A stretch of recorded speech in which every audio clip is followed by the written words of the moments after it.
sem a revelação da palavra, nada acontece. A gente pode até se iludir que fomos abençoados, porque o culto foi assim muito carismático, muito inspirado, segundo a capacidade do homem. Mas se Deus não abrir o entendimento da gente, é como disse Jesus: sem mim nada podeis fazer. A oração é fraca, a resposta não vem e a gente continua no sofrimento. Nós temos que olhar para aquilo que a palavra de Deus diz. Lá no livro de Isaías, capítulo 30, o profeta fala com os israelitas que estavam se deixando levar por coisas fúteis. Chegavam até a pedir aos profetas: não profetizem coisas duras para nós, coisas aprazíveis, coisas que a alma se encanta. Queriam viver no engano. E muitas vezes a gente prefere viver no engano do que passar por aquelas provações. Aí Deus disse que haveria provações. E eles disseram: não tem problema se vier. Os profetas falavam que nós temos cavalos velozes, a gente sai correndo. Mas o Senhor Deus falou para ele através de Isaías que também o inimigo viria correndo. E mais ainda, na verdade o mal corre junto com a gente corre do mal, mas ele está conosco. O negócio não é correr, é fazê-lo correr. A Bíblia Sagrada diz em Tiago 4,7 que nós devemos resistir ao diabo e ele fugirá de nós. Se nós resistirmos, ele vai embora. E se nós nos aproximarmos de Deus, Deus se aproximará de nós. Então vamos para agora Isaías 30, que eu tenho 2 versículos que eu vou dar para você. Deus havia falado que o Senhor esperava para ter misericórdia deles. Esperava o quê? Que eles voltassem, que eles se arrependessem, que eles buscassem a Deus. Mesma coisa para mim e para você. Às vezes estão passando por um problema muito sério e nós achamos que Deus é que está fazendo aquilo. Deus não faz coisa má, não, só faz coisa boa. Está no Salmo 136, versículo 4. Só faz maravilhas. O inimigo é que faz coisas ruins. Quando nós voltamos, Deus então tem misericórdia, nos levanta, porque Ele quer o nosso bem. Ele é longânimo, Ele nunca arrebenta a corda. O máximo que Ele puder esticar para poder a gente ser salvo, sabendo que nós temos um tempo no mundo. Mais cedo ou mais tarde nós vamos embora. Aí Deus estica aquela corda esperando que nós nos arrependamos. No versículo de número Isaías 30, versículo 20, o Senhor fala assim, através de Isaías: bem vos dará o Senhor pão de angústia e água de aperto. Eles tinham muita revelação. Isaías, inclusive, é chamado um dos profetas mais esclarecidos da Bíblia, e eles achavam que não teria problema algum. Agora, o pão que Deus dava, aquele nosso de cada dia, a revelação, seria em quantidades pequenas. E a água também é de aperto, que é pão de angústia e água de aperto. Mas ele prometeu: mas os teus instrutores nunca mais fugirão de ti. Então eles vão ficar abrindo a palavra, ensinando.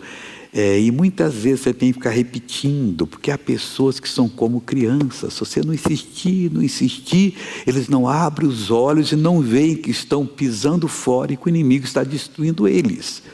Mas o que eu posso fazer? Não, nós é que podemos fazer. Chegar diante de Deus e falar: Senhor, eu não quero isso, eu não aceito isso.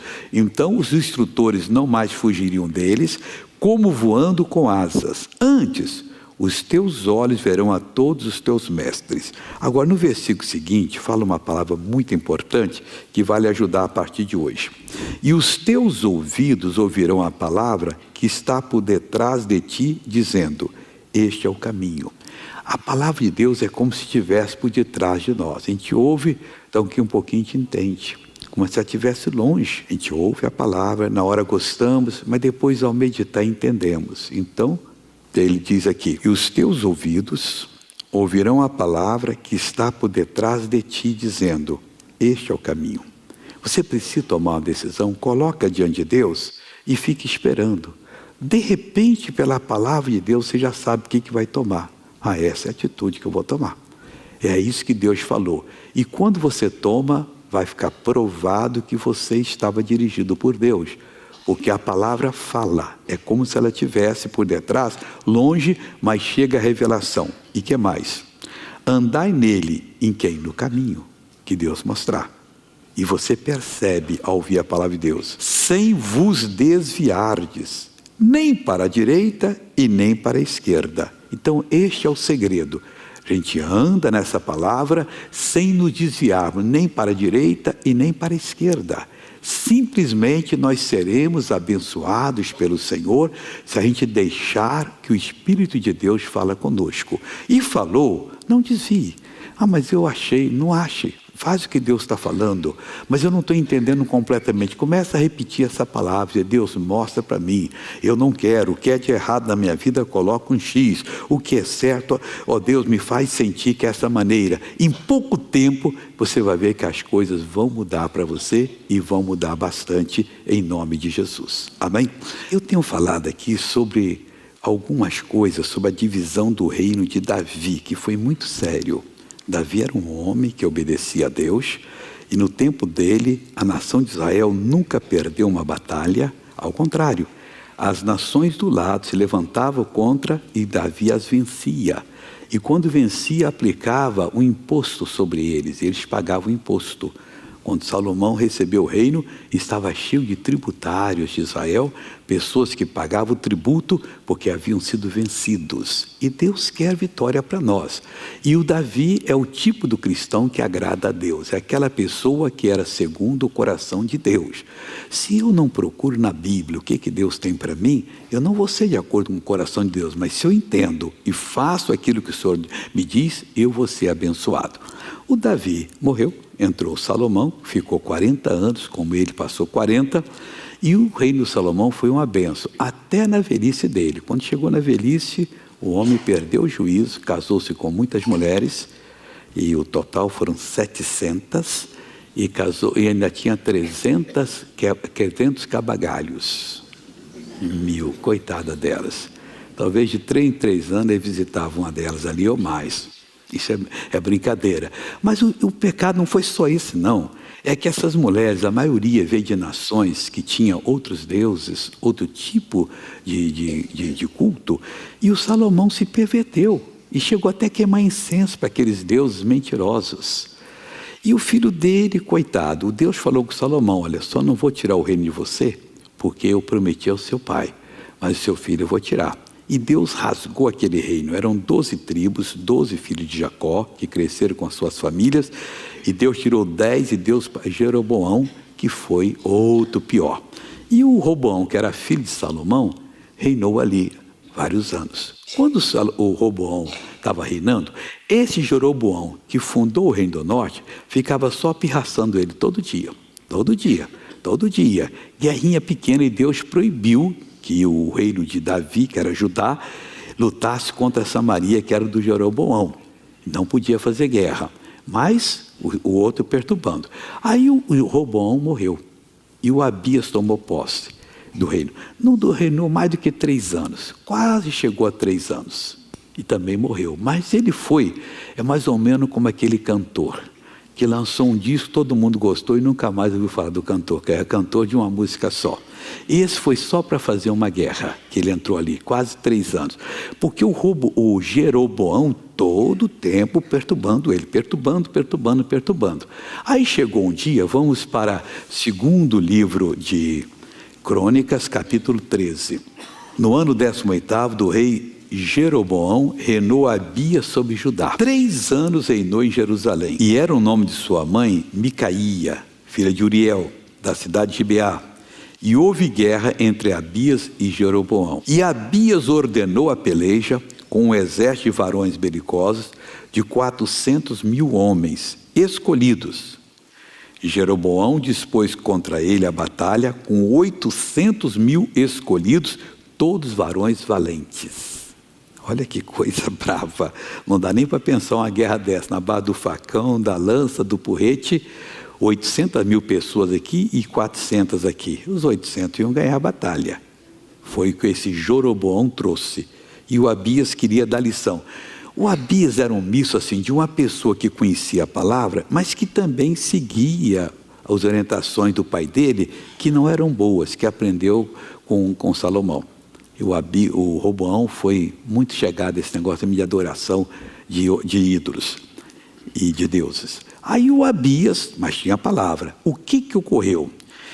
Diz o versículo 4: E pôs-se Abias em pé em cima do monte Zemaraim, que está nas montanhas de Efraim, e disse-lhes: Ouvimos Jeroboão e todo Israel. Então ele entrou no território do reino do norte, ele que dispôs a batalha, porque eles não aguentavam mais dessa todo dia provocação. E ele então abriu o coração e disse: Porventura não vos convém saber, pensando que eles iriam se converter, que o Senhor Deus de Israel deu para sempre a Davi a soberania sobre Israel, a ele e a seus filhos, por um concerto de sal. Contudo levantou-se Jeroboão, filho de Nebate, filho de servo de Salomão, filho de Davi, e se rebelou contra seu senhor. E ajuntaram-se a ele homens vadios, filhos de Belial, e fortificaram-se contra Roboão, filho de Salomão, e sendo Roboão ainda jovem, tenro de coração, não podia resistir-lhes, que era o pai dele. E agora cuidai e esforçai-vos contra o reino do Senhor, que está nas mãos dos filhos de Davi, bem sois vós uma grande multidão.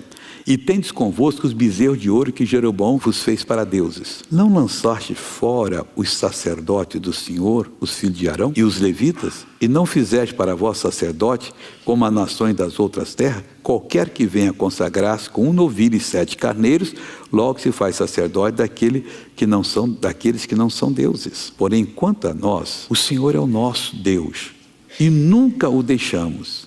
E os sacerdotes que ministram ao Senhor são filhos de Arão, e os levitas se ocupam da nossa obra. Ele está justificando tudo, que eles estavam certinhos diante de Deus, mas não muito certos, porque também faziam coisas erradas.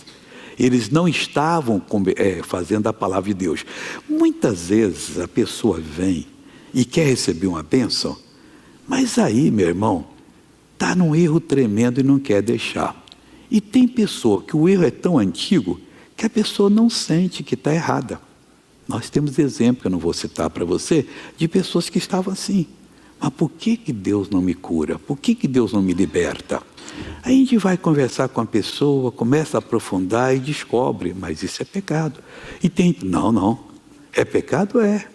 Aí deixa o pecado e Deus abençoa. O demônio não é bobo, porque a Bíblia diz que aquele a quem uma pessoa serve, a tentação, por exemplo, ela se torna serva daquele. Então ele tem o poder sobre aquela pessoa. E muitas vezes, irmão, já houve casos que nós tivemos até que libertar a pessoa, fazer o demônio ficar de lado, para falar com a pessoa do que estava acontecendo, e aí a pessoa acordou e acertou-se com Deus, e nós expulsamos o inimigo. Olha, a Bíblia é clara, que maldição sem causa não se cumpre. Se tem uma maldição, tem uma causa. Deus, o que é que está ocorrendo comigo? Por que está acontecendo? Por que ultimamente eu não tenho recebido mais as tuas bênçãos? Ninguém consegue forçar a Deus dobrar o Senhor, porque Ele não muda, Ele é santo o tempo todo. Nós temos que aprender com Ele o que é que nós possamos estar fazendo, que nos está fazendo ser submissos à autoridade do maligno. Ou seja, ser vítima daquela obra e que se nós não nos acertarmos, nós não receberemos. Jesus curou aquele homem no templo, 38 anos, à beira do poço de Jacó. E o homem não sabia que era Jesus. Jesus disse: levanta-te, era sábado. Olha o que aconteceu aí. Levanta-te, pega a tua cama e vai para a tua casa. Ele levantou, pegou a cama e saiu andando. E os judeus pararam assim: que negócio é esse? Ninguém pode carregar uma cama no sábado. Eles eram bem rigorosos na doutrina de guardar o sábado. Ele disse: olha, o homem que mandou que eu levantasse, que me curou, mandou eu levar a cama para casa. E qual o nome dele? Não sei. A hora que eu encontrar com ele, eu aviso vocês. E foi embora. Aí mais tarde, Jesus encontrou com ele no templo e disse: veja que você já está são. E o homem disse: o Senhor, como é o seu nome? Eu sou Jesus, tal. Ele disse assim para Jesus. Jesus disse para ele assim: veja que você está são, mas não peques mais. Por quê? Para que não te suceda uma coisa pior. Muitas vezes, irmão, a gente lidando, e tem caso de possessão mesmo, que se a pessoa não se arrepender, Deus não abençoa.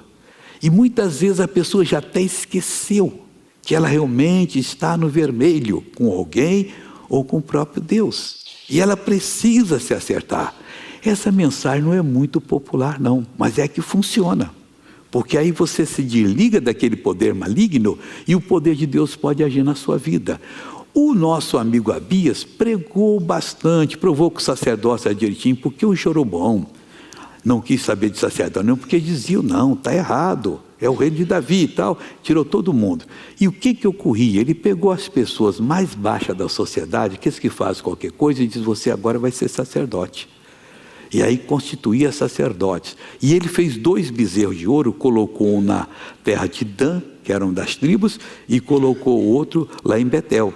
E o de Betel era para o pessoal adorar o de Dan também, para poder não ir a Jerusalém, porque não queria perder o povo. Tudo isso Deus havia dito para ele. Salomão perdeu por causa disso. Mas o Jeroboão fazia essas coisas e estava agora perturbando. Aí o Abias fez o maior discurso. E resolveu alguma coisa? Não resolveu. Ele disse assim, no versículo 10, porém, quanto a nós, o Senhor é o nosso Deus, e nunca o deixamos, e os sacerdotes que ministram ao Senhor são filhos de Arão, e os levitas se ocupam na sua obra, e queimam ao Senhor cada manhã e cada tarde holocaustos, incenso aromático e disposto em pães da proposição, que tudo isso existia naquela época, sobre a mesa pura, e o castiçal de ouro, e as lâmpadas para se acenderem cada tarde, porque nós temos cuidado do serviço do Senhor nosso Deus, porém vós o deixastes, e eis que Deus está conosco, e à nossa frente, como também os seus sacerdotes, tocando as trombetas, para dar alarme contra vós, ó filho de Israel, não pelejeis contra o Senhor, Deus de vossos pais, porque não prosperareis. O Jeroboão foi toda essa conversa fiada, fez uma estratégia de guerra que o Abias se alarmou. O que aconteceu? Versículo 13, mas Jeroboão fez uma emboscada em volta para darem sobre eles por detrás, de maneira que estavam em frente de Judá e a emboscada por detrás. Então Judá olhou e eis que tinham de pelejar por diante e por detrás. Presta atenção, era 800 mil, 400 aqui, ele deve ter dividido, 400 fica aqui para enfrentar os 400 e nós vamos por trás e acabamos aí e tal. Mas quando Abias viu isso, ele tinha um pouco de temor de Deus. O que fez?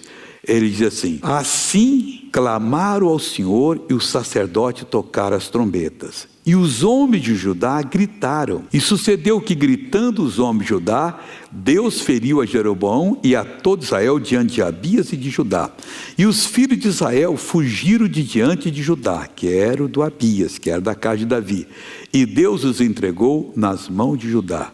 De maneira que Abias e seu povo fizeram grande estrago entre eles, porque caíram feridos de Israel 500 mil homens escolhidos. Ele que pensava que ele fazia tudo, de repente os 400 mil feriram 500, já não podiam caminhar, não podiam fazer mais nada. Tinha 300 que saíram fugidos, correram, e o Judá vencendo aqui. Foram abatidos os filhos de Israel naquele tempo, os filhos de Judá prevaleceram, porque confiaram no Senhor Deus de seus pais. E Abias seguiu após Jeroboão e tomou a cidade de Betel, onde ele pôs um bezerro de ouro com os lugares da sua jurisdição, e a Gessana com os lugares de sua jurisdição, e a Efron com o lugar de sua jurisdição. Jeroboão não recobrou mais nenhuma força no dia de Abias, porém o Senhor o feriu e morreu. Este Jeroboão, que já estava chegando a 21 anos para 22 de rei sobre o rei de lá. Esse só ficou 3 anos. Como eu disse, parece que só foi mandado para fazer essa libertação, porque os outros não quiseram ouvir. Qual é a lição que nós tiramos aqui? Se você está guardando a palavra de Deus, não se assuste com a ameaça do inimigo. Ele pode ter o dobro. Você clama a Deus que Deus manda o socorro. Como é que aquele exército de 400 mil homens conseguiu ferir 500 mil e os outros saíram correndo? Porque Deus estava com eles, não tinha jeito. E ele praticamente não perdeu ninguém. Os outros foram todos feridos e os que puderam se mandaram. Quando você estiver em aperto e você está crendo na palavra de Deus e parece que não vai funcionar, clama. Clama. O Senhor Deus promete, clama a mim e responder-te-ei. Eles não estavam errados. Quando houve a separação, até o Roboão reuniu 180 mil homens peritos em guerra para ir contra eles, e Deus proibiu. Mas mesmo assim o Jeroboão, que começou a fabricar deuses de ouro, 2 bezerros, e adotou a feitiçaria, mandou construir tudo que é de feitiçaria no terreno dele lá, no reino do norte. Mesmo esse Jeroboão, provocando ele todo dia, não houve guerra no tempo de Roboão, porque Deus havia proibido. Mas com Abias era aquele que foi chamado para fazer uma coisa só. Não foi perfeito, não. Ele fez muita coisa que o pai dele fez e por isso só reinou 3 anos. Mas deu uma lição no reino dissidente, o reino do norte, que nunca mais eles levantaram a cabeça para poder atacar mais Judá. E isso ocorreu porque esse homem tinha um pouco de temor de Deus. Se você não tem muito temor, o que você tem já é uma luz. E quando você está num lugar, num ambiente muito escuro, você entrou numa casa que não tem uma lâmpada, você não sabe nem como é que vai se mover. Se você não tem luz nenhuma, riscou um fósforo, você já enxerga alguma coisa. Um pouco de luz já espanta as trevas. Eles clamaram a Deus, clama a mim, responder-te-ei. Deus respondeu e Deus deu a vitória. Se as coisas estão difíceis para você, clame ao Senhor que vai lhe dar vitória em nome de Jesus. Amém? Depois ele morreu, aí entrou Asa, que foi outra história. O Asa limpou o país, começou a buscar Deus e teve 10 anos de paz, sem nenhuma guerra, sem nenhum problema. E quando pegou, a coisa estava difícil, não tinha paz porque entrava nem saía, mas com o culto, com a presença de Deus ali, a busca de Deus, aquelas coisas todas se resolveram. Muitas famílias, quando vêm para a igreja, estão todas despedaçadas. Muitas vidas estão todas arrasadas. Mas ouvindo a boa palavra, vão se edificando e em pouco tempo se torna uma verdadeira bênção nas mãos de Deus. Que é o que Deus quer que nós nos tornemos.